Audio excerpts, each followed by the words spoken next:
loves, welcome back to my channel.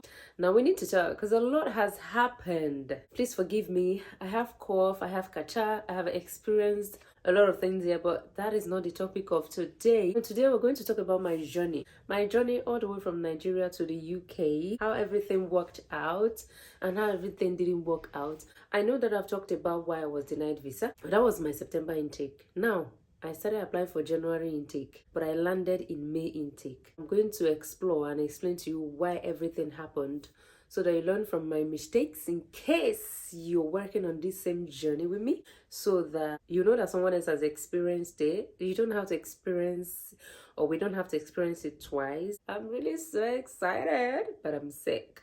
2023.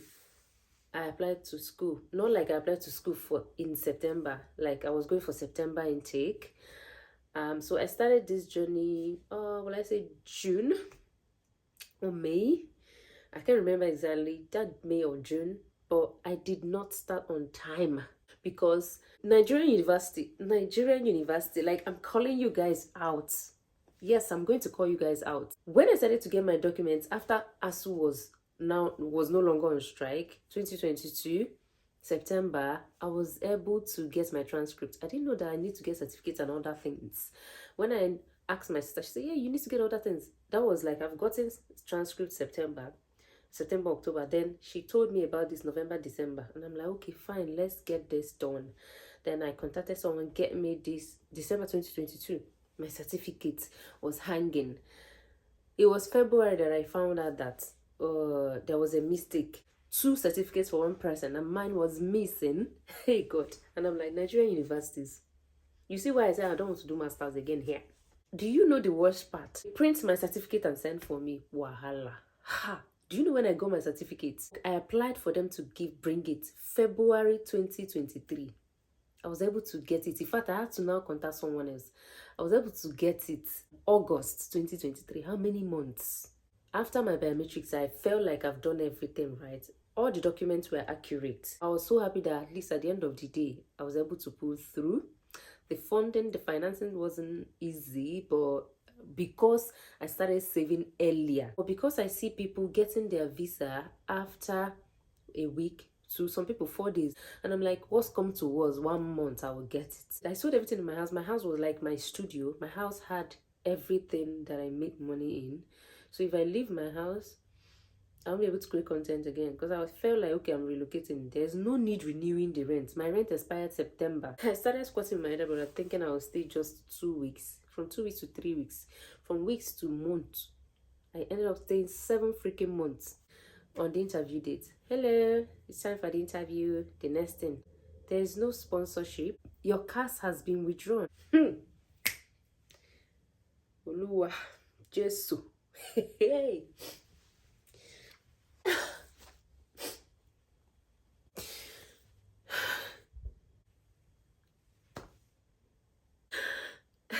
I'm really acting up right now. But that was how I felt that day. After all the waiting. And the funny part is that I sold everything in my house. I couldn't create content. At least I'll be making money and be gathering money for the next application. Where will I create content? How do I even go from here? I've spent all my money in this. People say, yeah, you get your money back. Let me tell you something. There are some schools you apply to, and after paying your deposit, no matter what happens, they ain't giving you your money back. Well, some of them are non-refundable if you don't read it well, and when you pay, at the end of the day, you will find out. Sometimes they will refund, they won't refund complete. Sometimes they refund complete, sometimes they don't. It depends on the school and the condition of the money. And then again, not just the school fees. The visa fee I paid for then was $540. You know how much is for $540? Your visa fee ain't coming back. The only money I got back was IHS. The IHS fee that I did like this. I got it end of December when I was applying for the January one and I needed money. The medicals I did was expiring 13 January. And I was applying for January intake. And before I will be able to do biometrics and everything, it might expire.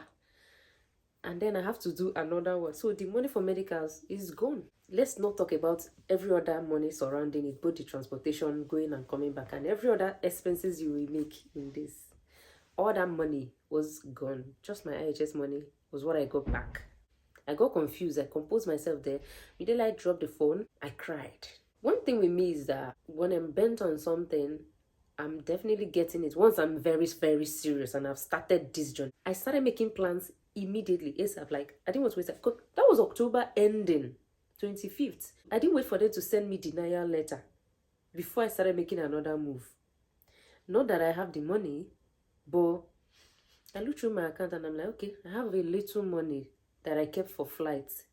And also my NHS will be sent back. It will go a long way. Let's see what we can do with it. And then January intake is very short. We're almost in November. Just have November, December, January, you start school. So 2 months is short. And because I didn't start this one on time, I think it's one of the reasons why I did not get. So it's not like I was just denied visa outrightly. It's because I did not meet up with school deadline. One good thing that you pick from this is if you want to apply to school abroad, start early. It is best to even do September intake. It was school certificate that delayed me. I started on time. For this September intake, I applied to Sheffield Hallam University on December 2022. But because I don't have my certificates, I applied to a lot of schools then, but I didn't have my certificate, so I couldn't complete my application. Apply to a lot of schools. You have so many options so that you know the best one for you. No matter how long UKVI delayed my visa, if I had started earlier, I didn't mean I did the application 3 months before school resumption, I would have gotten it. But because I applied on the school resumption date, that was when I did my biometrics, so it affected me. So it can affect you. There are some people that still applied after me and they got it immediately. But just to be on the safer side, because you never know what kind of luck will be on your side. After I was denied, I didn't wait for denial letter. I just called my family, my people, very few people that know that I was applying. I just told them, see you, because they'll keep calling me and asking me, how is it? Have you gotten anything? I will say no. And I'm even tired of people asking me, how is it? People that are expecting good news, you keep giving them bad news. At a point, I decided to just go a whole. Like, I didn't want anybody to communicate me again. I just want to stay and enjoy movie. That was when I developed love for K-drama. I started watching K-drama and I watched a lot and I enjoyed myself. I added some weight. I didn't even want it to bother me that much. But because I'm a human being, that day I cried. Called my family, I told them, this is it, oh, this is what happened. That day, I started drawing plan. What next? Are we still going to the UK? Are we doing another country? Can you afford this? I asked myself questions, put some things down. I started making my plans. The next day, I started application. Now, my sister gave me number of 2 agents and they are free agents because I've already spent a lot of money. So I needed to go with free agents that will help me get up. So, and I'm like, the 2 different agents will be applying for me. Then I'll be doing my own on my end. Since they're free agents, you don't get to pay them. So they'll have many options because there was no time. School is resuming January and I'm starting almost November to apply. I'm taking a big risk. At the end of the day, I got a lot of admissions and I still need to make move fast. So I made my choice. This is it. Let's start with this.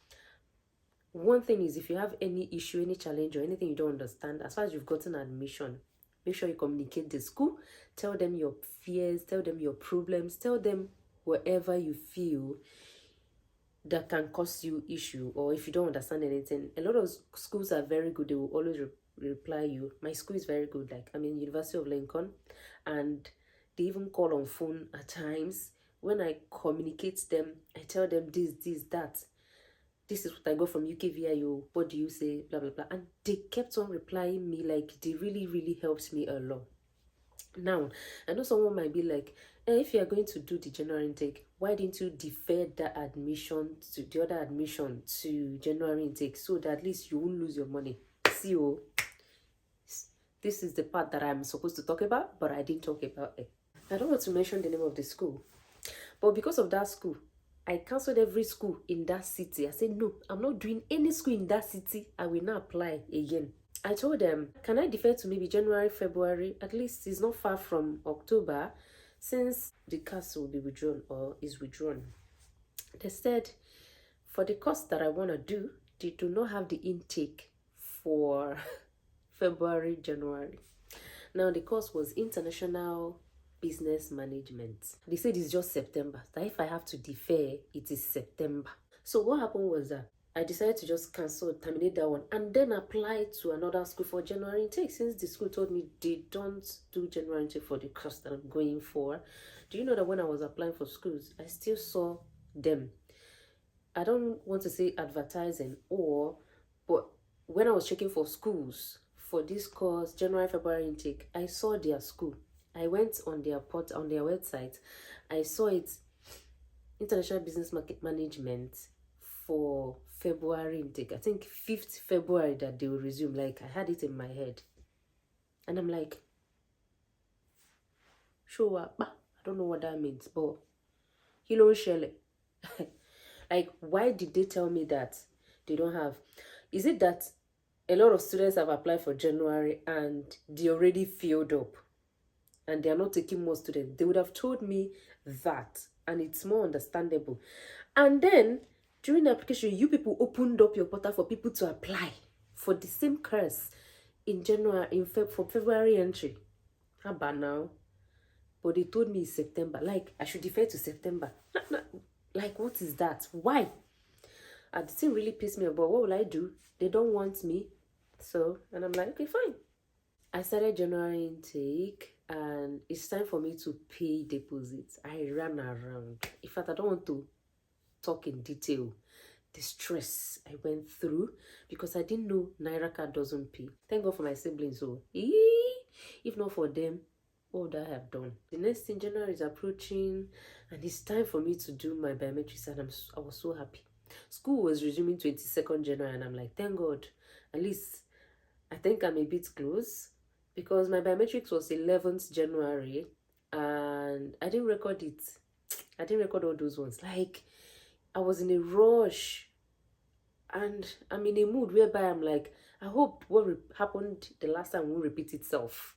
I went through all the hustle, the struggle to do January intake. I finished biometrics. I was coming back at the end. I called my elder brother.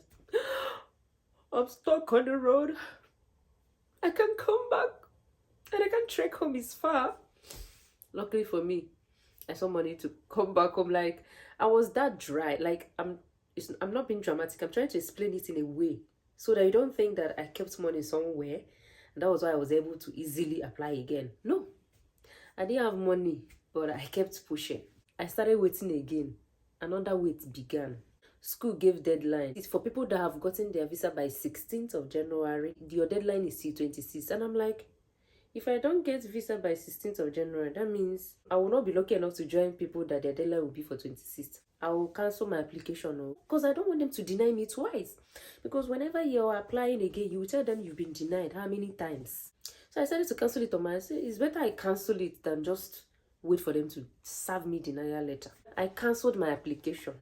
Visa fee that time was $700 and something, and then that one will be gone. Oh, why I cancelled too? They gave me interview, not because of school. They gave me interview date 28th of January. School deadline, go deadline is 26th. They gave me interview date 2 days after.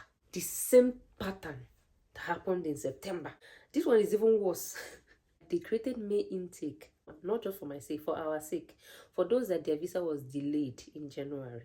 I think there were many of us. So instead of school to lose such amount of students, they would rather create, maybe for this particular department, there are many students. Mosquito. I thought they say mosquito is not in abroad. This is the 4th time I'm killing mosquito here. This school, there's nothing like May intake. As I'm here now, if I tell people I'm May intake, they'll be wondering, so May intake again. When did that one start? They do September and January intake. They don't do May intake. They started with us. So they told me that one thing, what will happen is that they will defer. If I will agree to defer to May intake, then I can continue with the application without starting all over again. It's a win-win for me, because I cannot wait till September. But I've already cancelled my application. Then I was confused. I told them, yes, I will do. I approve deferring it. Later, when they deferred it, they communicated me that they have updated my CAS. In my head, I'm like, I cancelled my application. I told myself, I don't know what I want to. Like, I was really confused, but I was praying to God that I hope everything goes well. During the interview date for that 28th they gave me, I did not attend it. Then they sent me another interview date for 3rd of March. But I was confused. Are they giving me the interview for the one that I didn't attend or for future one that is main intake. Whichever one, thank God they gave me interview day. So let me go there and defend myself. It was successful. To me, it was successful. I had the interview today. The next day, decision was made. I was so excited that I've gotten my passport. At least let me know the decision you've made. It's better than me waiting for a very long time. Go outside, I tore it open and I saw it. I was like, oh! So it gave me a lot of time to, you know, get money for flights and prepare and arrange myself. I started making move to start a third application. In fact, because I spent money, at least I spent no less than 700k. But I don't want to talk about what I spent money on. The money was wasted. Like 1 point something million naira. I was able to get 600 and something back. But when the visa came out, I didn't even worry about the money I spent trying to get ready for the third application. I was just so excited, overjoyed and happy, and I'm like, oh, finally. They are TGM. TGM, it's an organization that help you to, you know, they were the one that got the admission. The University of Lincoln was very good. I'm so grateful. I'm so happy that I chose it at the end of the day. Personally, I even deferred one admission to September. They are messaging me now that I should pay deposit and all, but I'm already here. And when I came here, and I'm like, wow. If not for the agent that told me about University of Lincoln, I never heard about it. So I started making research and inquiries, and I saw that, well, it's a really, really nice and lovely place. They helped me a lot, and they prepared me very well, and they don't collect money. It is free. They are free agents. So it just depends on you. Maybe because of the stress I put them through, I might feel like, okay, let me just appreciate this person because they saw shit in my hand. I'm super excited at the end of the day that I didn't give up, and you shouldn't too. Okay, I hope you had fun watching my video, learning from my story. If you have any question at all relating to visa denial, relocating, or education related about UK stuff, you can leave a comment down there in the comment section. I will be really, really happy to help, because I don't want anybody to experience what I experienced. I don't want anybody to pass through what I will not even wish it on my worst enemy. Thank you so much for joining and listening to my I'm going to see you next time on the next one. Bye.